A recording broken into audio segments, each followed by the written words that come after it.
কিন্তু কি ছিল তার অপরাধ? ক্যান্সারের সঙ্গে লড়াই করছেন একজন মা, প্রতিনিয়ত মৃত্যুর সঙ্গে লড়াই করে চলেছেন। এই যন্ত্রণা থেকে বড় যন্ত্রণা নিজের সন্তানের জন্য হসপিটালের বেডে শুয়ে হাত জড়ো করে বর্তমান বাংলাদেশের প্রধানমন্ত্রী তারেক রহমানের কাছে হাত জড়ো করে বলছেন, বাবা তারেক, একবার আমার সন্তানকে মুক্তি দাও, অন্তত মৃত্যুর আগে আমার সন্তানকে একবার আমি দেখতে চাই। তারেক বাবা, আপনার কাছে আমার একটা অনুরোধ রয়েছে। আজ 6 মাস হয়ে গেছে, এখন আমি তো মৃত্যুর পথে এগিয়ে পড়ে গিয়েছি। আমার ছেলেকে আমি থাকার অবস্থা একটু বাহির করিয়ে দেখলে, আমার চোখে দেখলে আশা করি বাবা খুব ভালো হবে। যার জন্য একজন মা মৃত্যুর দুয়ারে দাঁড়িয়ে চোখের জল ফেলছেন, তিনি আর কেউ নন, বাংলাদেশের সনাতনী জাগরণ মঞ্চের সেই সাধু চিন্ময় কৃষ্ণ দাস। বিনা অপরাধে প্রায় 2 বছর ধরে বাংলাদেশের কারাগারে বন্দী রয়েছেন তিনি। কিন্তু কি ছিল তার অপরাধ? অভিযোগ তোলা হয়েছিল যে বাংলাদেশের চট্টগ্রামে একটা সনাতনী জাগরণ মঞ্চের তিনি নাকি বাংলাদেশের জাতীয় পতাকার অবমাননা করেছিল। সত্যি কি তাই?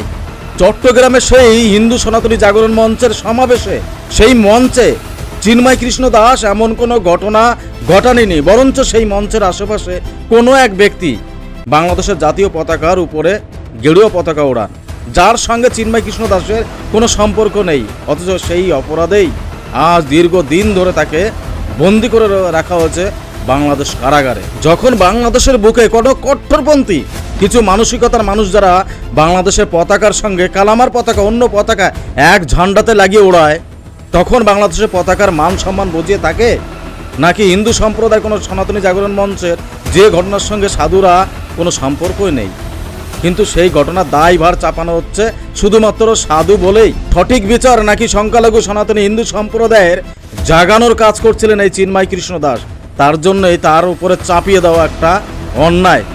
বলবেন আপনারা কমেন্টে অবশ্যই। যে অপরাধ এই চিন্ময় কৃষ্ণ দাস করেনি, যে অপরাধের সঙ্গে তিনি যুক্তই নন, তার জন্য আর কতদিন রাখবেন কারাগারে আটকে? প্রশ্নটা রইল সব। কমেন্টে জানাবেন অবশ্যই সেই সব শান্তির প্রিয় মানুষরা কমেন্টে। এসে তো অনেক রকম কমেন্ট করে যান। একজন মা শেষবারের মতো তার সন্তানকে দেখতে চান, শেষবারের মতো তার সন্তানকে বুকে জড়িয়ে ধরতে চান। অন্তত মানবিকতার খাতিরে হলেও এই ভিডিওর মাধ্যমে চিন্ময় কৃষ্ণ দাসের মুক্তির দাবি জানাচ্ছি। আপনারাও যদি মনে করেন তাহলে ভিডিওটি অবশ্যই শেয়ার করবেন, আর মতামত অবশ্যই কমেন্ট বক্সে রেখে যাবেন। রাধে রাধে, জয় শ্রীকৃষ্ণ।